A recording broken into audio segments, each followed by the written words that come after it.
Puji Tuhan, kita telah melihat dari pasal 20 dan 21 pelarian Daud pada satu saat di mana Daud harus berhadapan dengan bagaimana menghadapi kejaran Saul. Kebencian Saul bukan semakin mereda, tapi kebenciannya jadi semakin menjadi-jadi karena orang lebih memuji Daud daripada Saul. Orang mulai mengarang, membuat sebuah lagu bagaimana Saul membunuh beribu-ribu, tetapi Daud berlaksa-laksa, dan menjadi sebuah kalimat lagu yang menyakitkan Saul, sehingga apa saja yang dibuat oleh Saul adalah untuk mencelakai Daud. Begitu setiap hari dibuat oleh Saul. Kalau boleh segera Daud ini mati. Selalu dicari kesempatan, dan Daud berada pada posisi buron. Nah, kita tahu kalau buron itu merupakan orang yang tidak tenang. Kemanapun dia lari akan dikejar, hingga tidak ada tempat yang aman bagi Daud. Dia berlari dan berlari.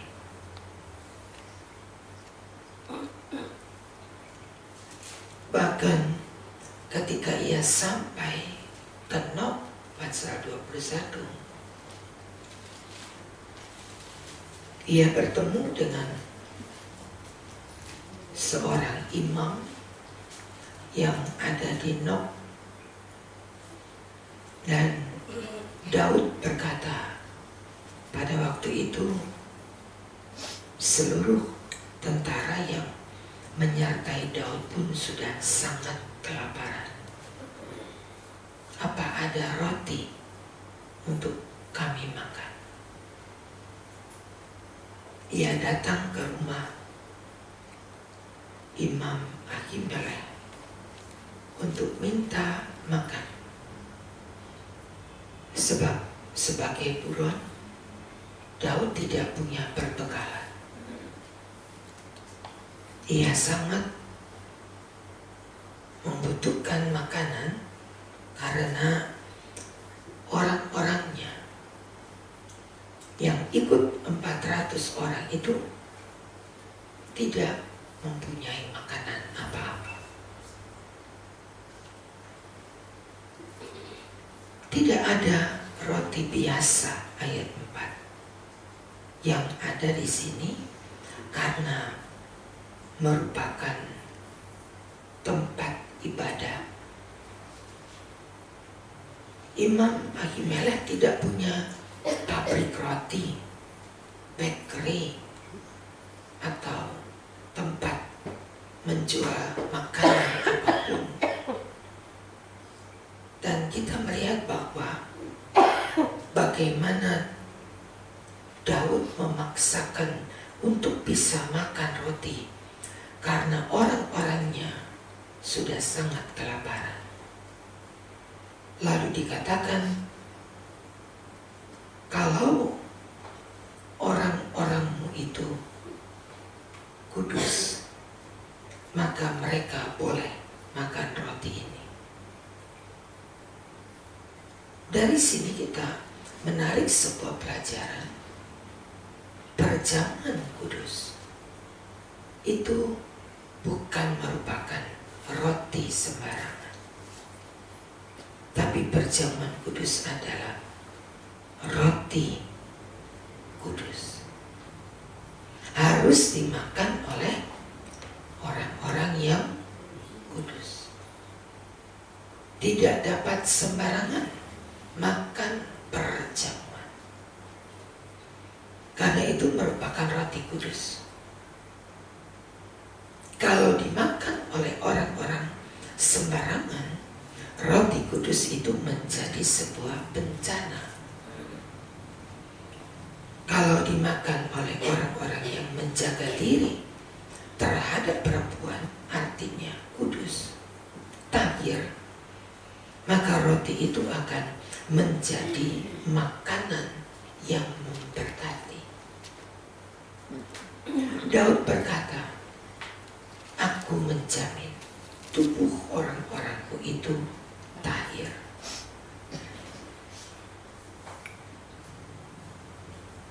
Daud sangat mengerti bagaimana ia menjaga bukan cuma dirinya, tapi sampai kepada semua orang-orang yang bersama dengan Daud. Menjaga diri, tahirkan diri, tidak bercampur dengan perkara-perkara dosa. Sebab itu Daud diizinkan untuk makan roti kudus. Dan kita melihat pada hari itu juga Daud dan orang-orangnya sanggup berlari lagi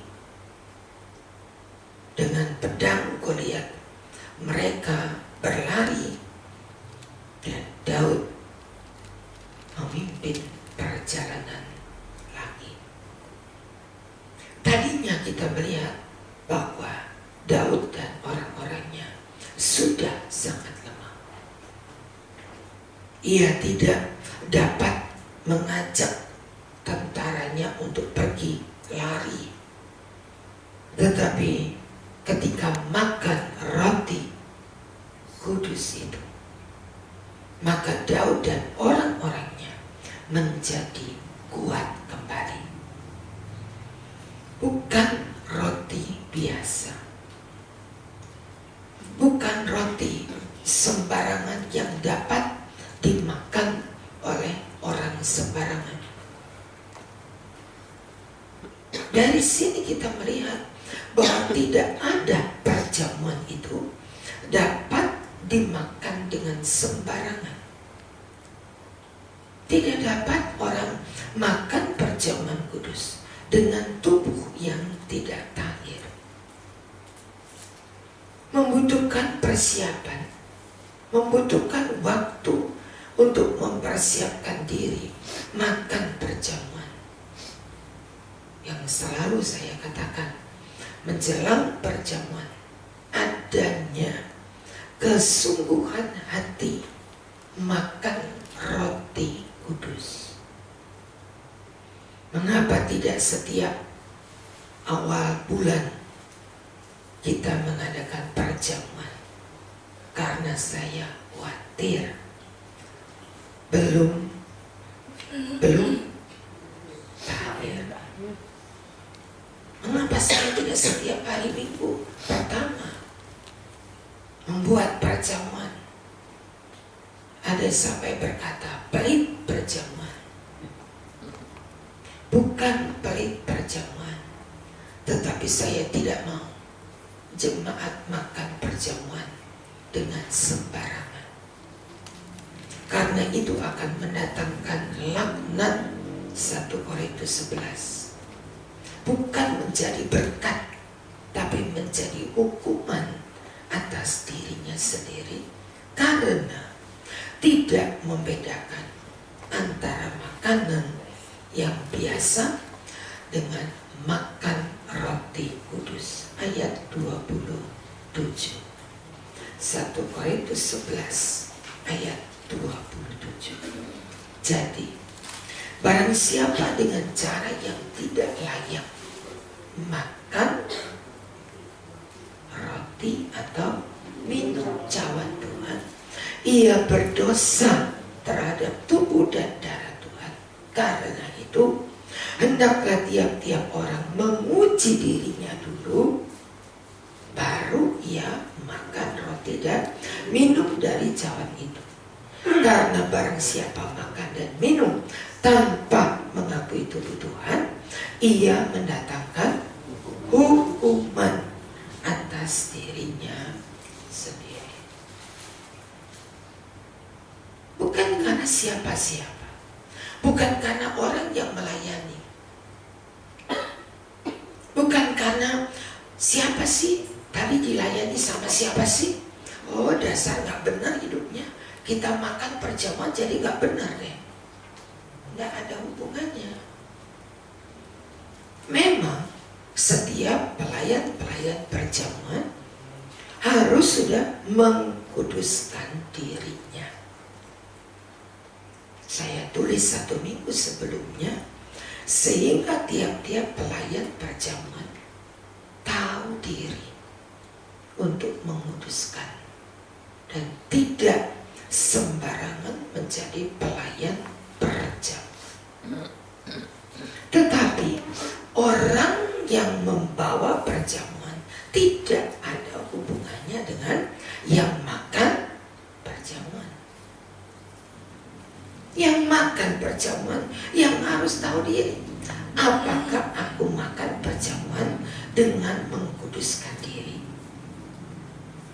Kalau tidak layak, maka ia makan perjamuan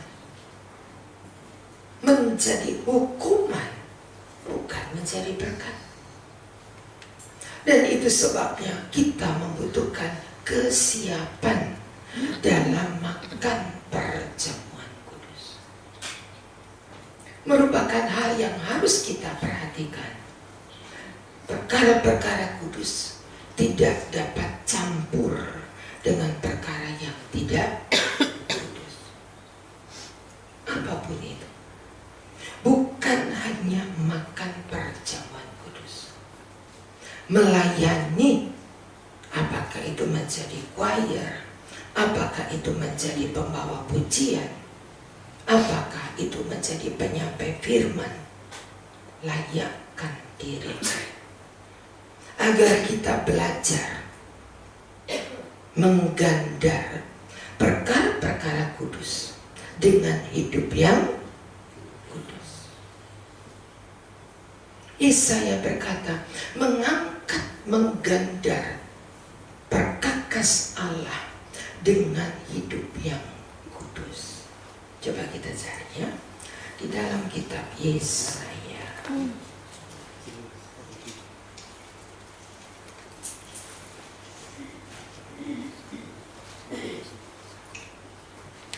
52 ayat 11.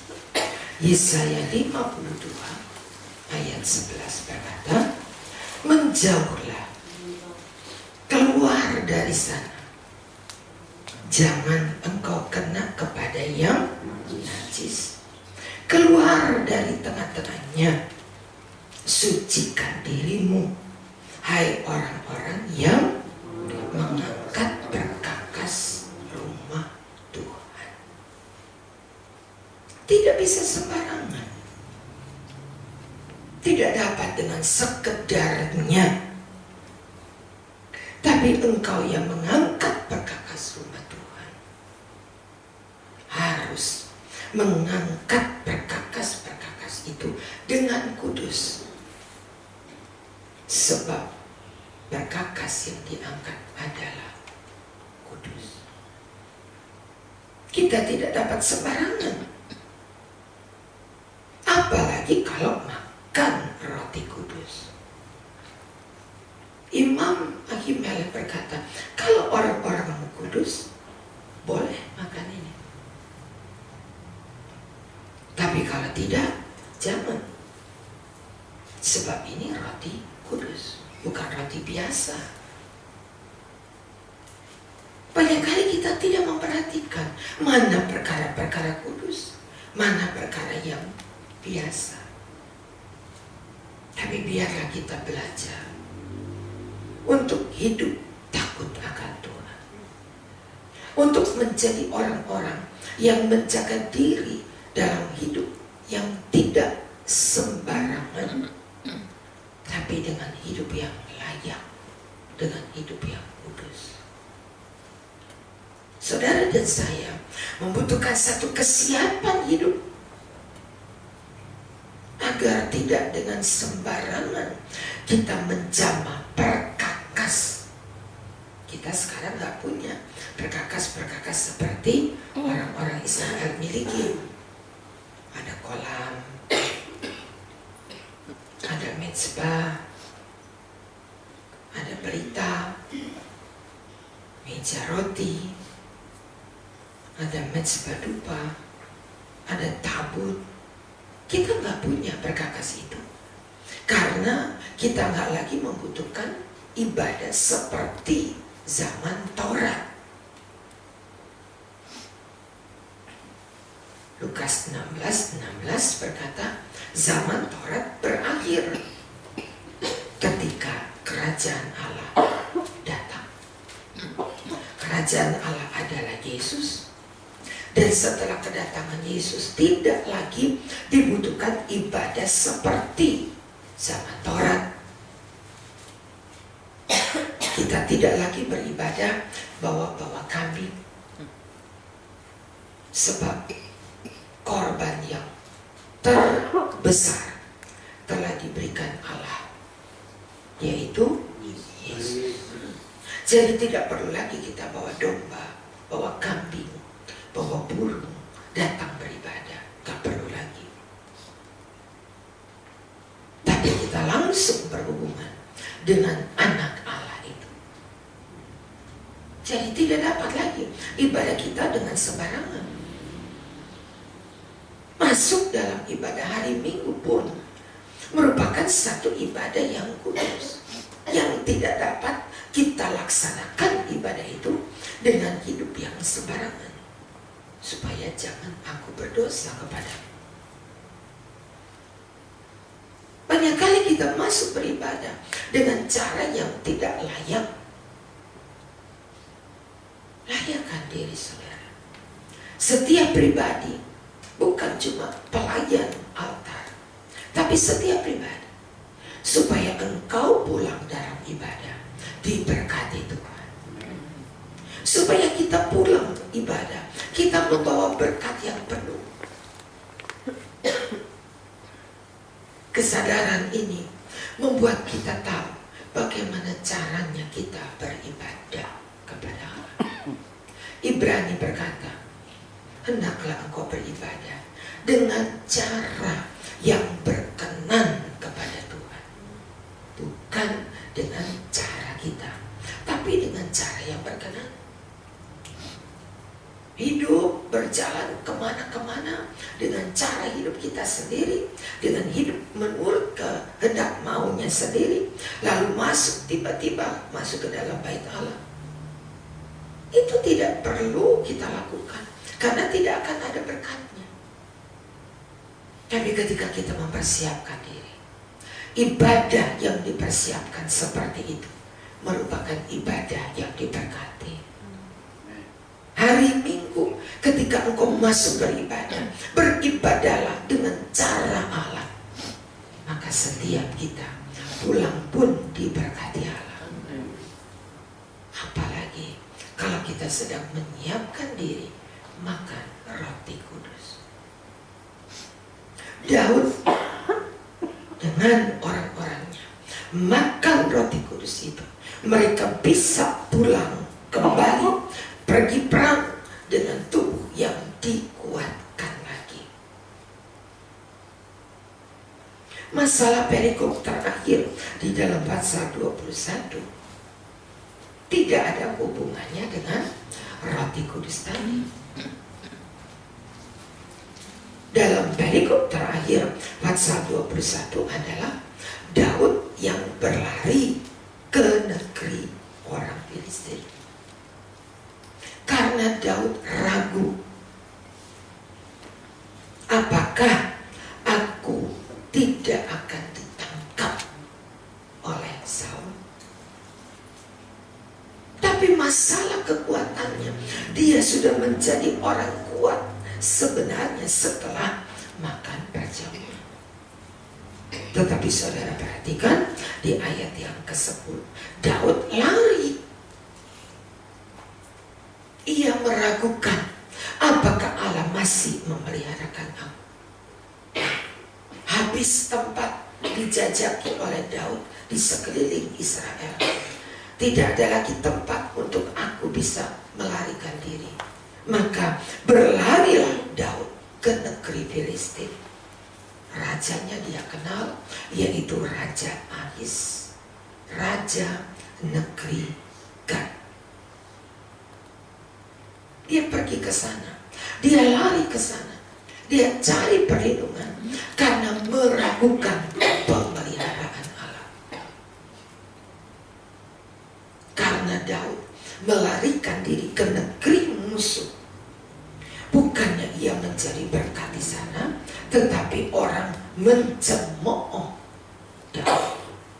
Hingga Daud dengan sangat ketakutan cari akal bagaimana caranya aku dapat lolos dari tangan orang-orang kota Gat ini.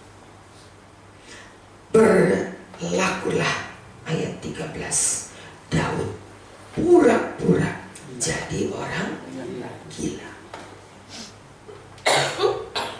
Anak Tuhan yang melarikan diri dari hadapan Allah bukan semakin baik keadaannya, tapi menjadi orang yang sangat kehilangan identitas. Anak Tuhan kok lari kepada dunia. Bukankah kita punya tempat pelarian? Dan tempat pelarian itu adalah Yesus. Bukankah tempat pelarian kita adalah tempat pelarian yang paling aman? Amsal berkata, coba kita cari ayatnya. Amsal.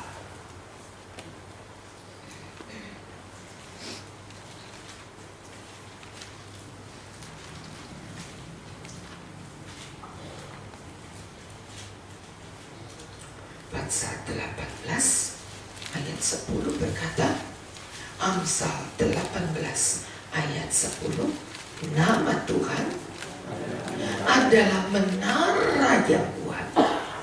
Lalu kesanalah orang benar itu berlari dan ia menjadi selamat. Amin. Jangan lari ke tempat lain. Jangan coba lari ke Gat. Jangan coba lari kepada Raja Ahis. Berteman boleh, tapi tidak cari perlindungan. Karena kita punya tempat perlindungan. Amsal 18 ayat 10. Nama Tuhan adalah menara yang kuat. Dan orang benar berlari ke sana, lalu ia menjadi selamat. Daud lupa bahwa dia punya Tuhan. Seringkali menjadi hal yang memalukan. Kita sudah makan perjamuan, kita sudah menikmati kekuatan Allah, tapi kita masih meragukan apakah Tuhan sanggup menolong saya. Hari ini kita mulai bekerja lagi. Hari ini kita mulai lagi dengan hidup untuk mencari nafkah, dengan membuat perjalanan hidup. Ingat, kita sudah beribadah kemarin dan kita diberkati Tuhan. Jangan cari berkat dengan cara lain. Jangan cari berkat dengan cara-cara hidup manusia tanpa Allah. Tapi kita punya tempat pelarian. Kita sudah awali hari ini bekerja dengan ibadah. Bekerjalah saudara, engkau diberkati Tuhan. Ibadah kita tidak sia-sia. Roti makananmu diberkati, air minumanmu diberkati, dan sakit penyakit dilalukan daripada. Allah punya jaminan untuk kita nikmati. Kita mulai berangkat bekerja dan kita sudah menggenggam berkat Allah. Apa saja Mazmur 1 berkata, yang engkau lakukan diberkati oleh Allah. Berjalanlah, bekerjalah dengan tangan yang sudah diberkati Allah. Kalau berkat itu menyertai orang benar, jangan khawatir. Ibadah kita sudah diberkati Tuhan. Sedih kalau ada yang tidak beribadah, mau jalan pakai cara apa? Sebab ketika kita berjalan tanpa berkat Allah, tidak ada satu usaha kita yang berhasil. Gagal lagi, gagal lagi, gagal lagi.